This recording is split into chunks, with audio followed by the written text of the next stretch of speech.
Assalamualaikum warahmatullahi wabarakatuh. Afiamen dimanapun Anda berada. Kita berjumpa lagi pada siang hari ini dengan topik yang sedikit berbeda namun sangat sensasional.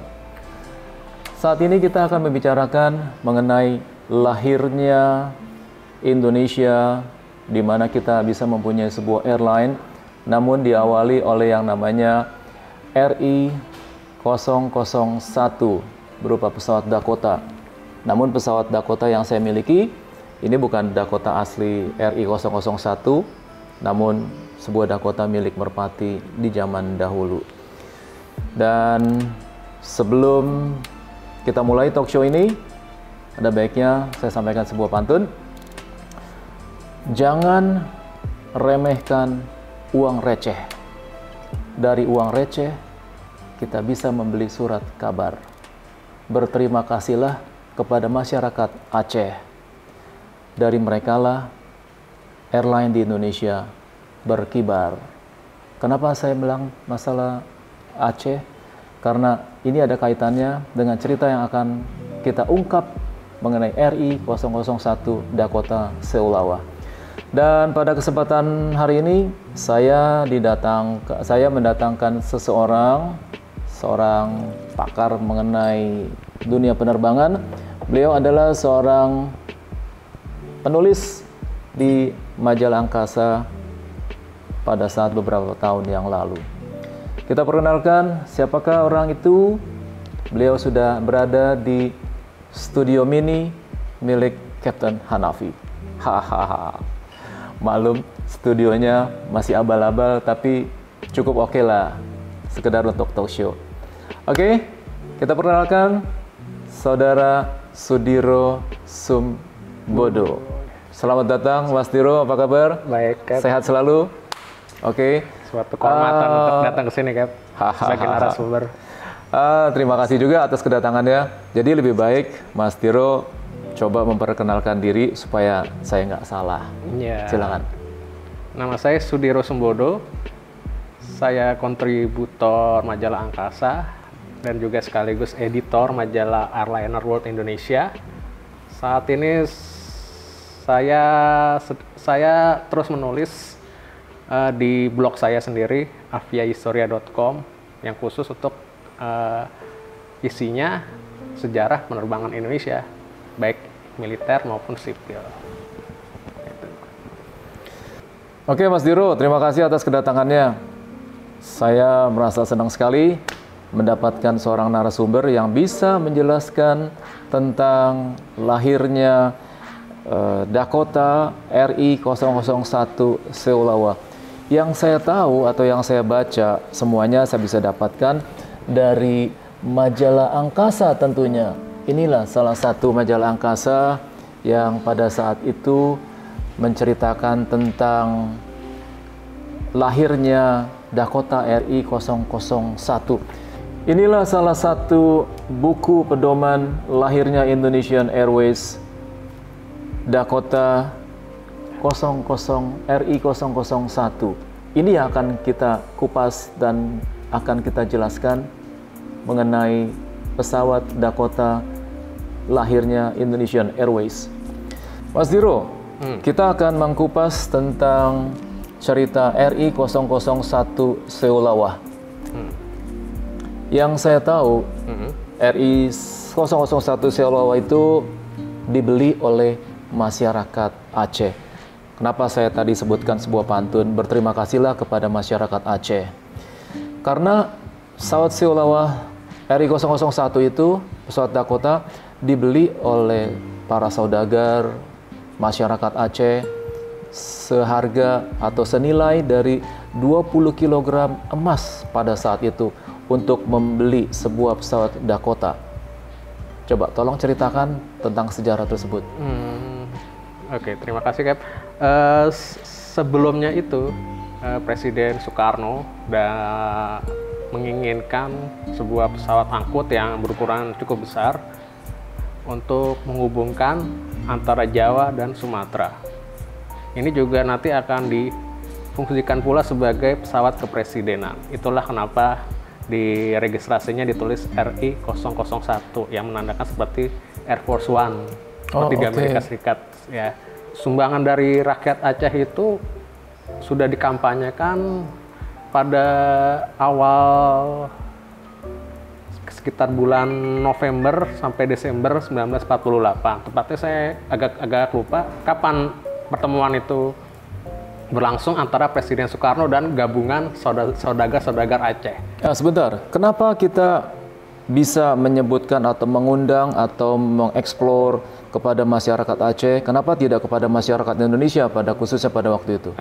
Sebetulnya sih Soekarno sudah membuat kampanye ke wilayah Sumatera yang lain, tapi hanya Aceh yang siap dengan uang sebanyak itu untuk membeli sebuah Dakota. Itu saja. Oke, kenapa harus dipilih pesawat Dakota? Kenapa tidak dipilih pesawat-pesawat yang lainnya? Pertama, pesawat Dakota populer ya. Pasca Perang Dunia Kedua, itu adalah pesawat yang paling populer dan mudah dibeli. Yang kedua, kapasitas angkutnya itu besar. Oke. Yang ketiga, jarak terbangnya juga cukup jauh, sehingga bisa menembus blokade Belanda. Itu yang dipikirkan oleh Presiden Soekarno bersama AURI, Angkatan Udara Republik Indonesia saat itu. Oke, selain itu apa tujuannya untuk membeli ataupun mengawali dari pesawat RI 001 berupa Dakota? Tujuan lainnya seperti apa atau untuk apa? Tujuan lainnya ya sebetulnya ya cuman itu aja, untuk menghubungkan Jawa Sumatera sebagai pesawat kepresidenan, dan tujuannya berikutnya lagi untuk berdagang, menembus blokade Belanda. Begitu. Dan yang saya dengar juga RI 001 itu dipergunakan untuk membeli barang-barang ataupun mendapatkan uang supaya bisa membeli senjata. Apa betul? Oh ya, itu betul sekali. Tapi sebelumnya saya menceritakan lagi pada kejadian pada awal bulan Desember 1948. Pada saat itu, pada awal bulan Desember 1948 itu, Dakota sudah kita beli. Oke. Kita sudah beli itu. Namun sayangnya Dakota itu harus di overhaul atau dirawat, diperbaiki. Karena jam terbangnya sudah terlalu banyak pada saat itu. Dan satu lagi ada tambahan, yaitu untuk dipasang tangki bahan bakar cadangan agar bisa terbangnya lebih jauh lagi. Oke. Karena pemikiran TNI, termasuk juga AURI, suatu saat Dakota ini akan dipakai untuk mengungsikan pemimpin-pemimpin Republik Indonesia bila terjadi agresi militer lagi oleh Belanda kelak. Dan ternyata itu kejadian pada tanggal 19 Desember 1948. Sayangnya pada saat agresi militer Belanda kedua itu, Dakota kita masih ada di India untuk di overhaul. Oke. Indonesia ibarat kata sudah tidak ada pemimpinnya lagi, sudah ditangkap oleh Belanda. Yang ada di luar negeri di India itu adalah Dakota Seulawah dengan kru dari AURI. Tentu saja ada kebingungan di antara mereka di India itu. Pada saat itu pilot-pilot Indonesia yang bisa menerbangkan Dakota ada berapa banyak dan siapa saja kira-kira? Tidak ada, Pak. Oh, jadi masih menggunakan pilot-pilot dari asing Amerika? Dari Amerika. Kita menyewa dari pilot Amerika untuk menerbangkan Dakota itu. Dan katanya pilot-pilot Indonesia pada saat itu disekolahkan ke India ya? Betul, itu bagian dari AURI juga untuk mendidik, ya maklumlah, beda dengan penjajah Inggris yang di India. Saat India merdeka, sudah ada puluhan bahkan ratusan pilot.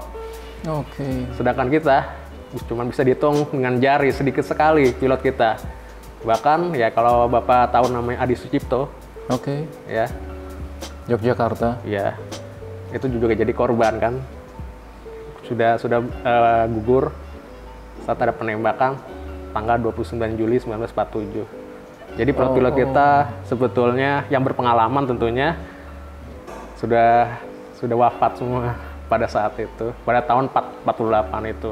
Yang ada adalah kadet-kadet AURI yang minim pengalaman terbang, apalagi Dakota bisa sebagai co-pilot, tapi tidak untuk pesawat Dakota seperti itu. Oke, penerbangan perdana yang kabarnya diawali dari India, Calcutta menuju ke Rangun atau Burma pada saat itu dijadikan momentum. Iya, betul sekali. Itu terjadi 26 Januari 1949, ya, sekitar ya sebulan setelah agresi militer Belanda kedua.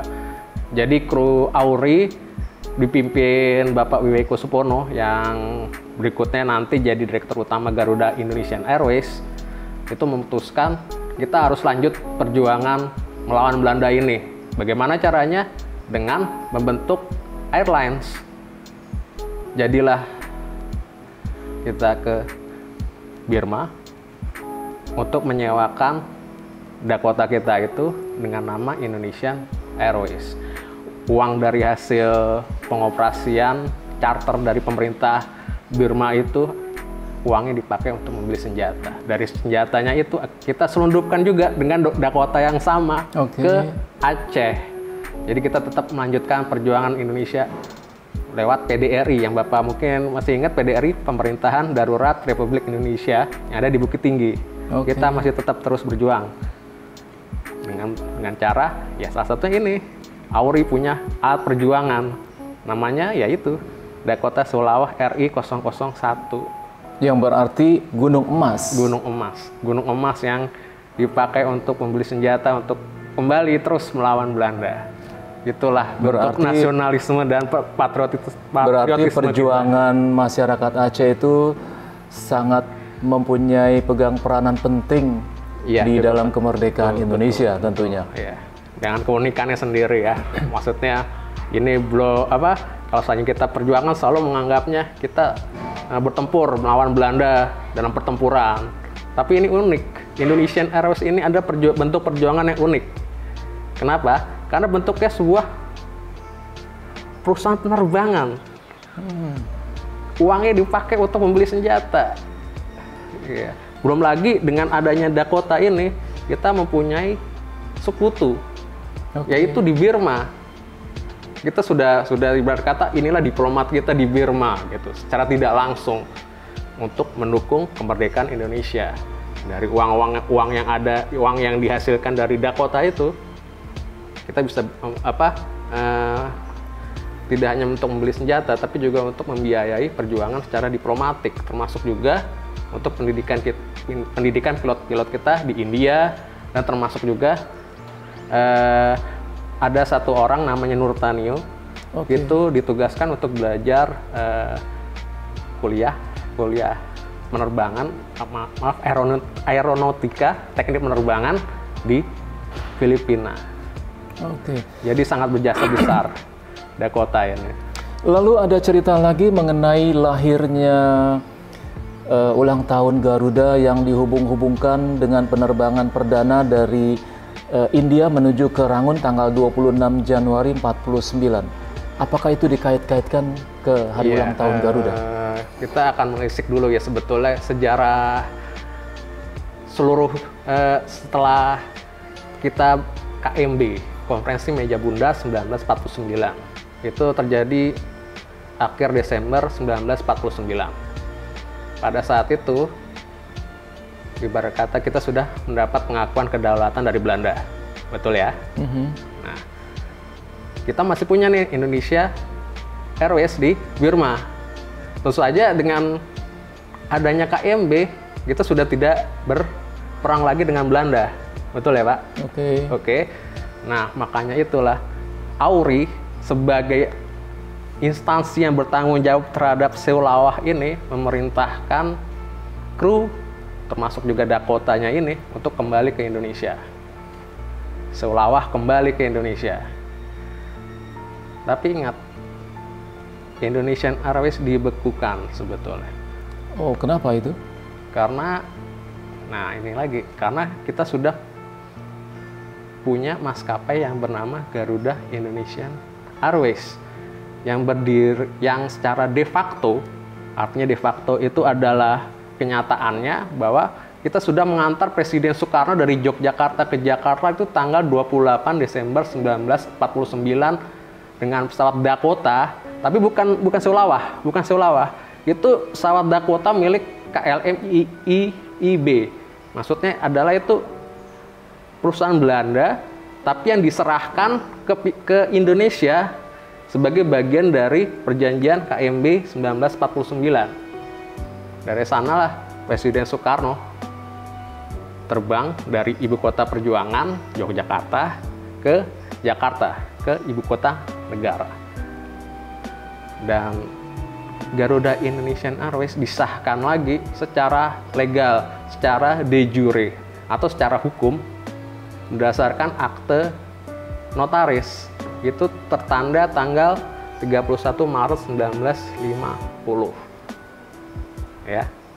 31 Maret 1950. Kru dari kru dari Indonesian Airways terbang dari Burma ke Jakarta, ke Indonesia tentu saja. Itu terjadi Agustus 1950. Ada niatan untuk, ya kenapa tidak, kita lanjutkan aja sebagai maskapai. Tapi kan sudah ada Garuda Indonesian Airways. Oke. Jadi Indonesian Airways dibekukan, dilikuidasi.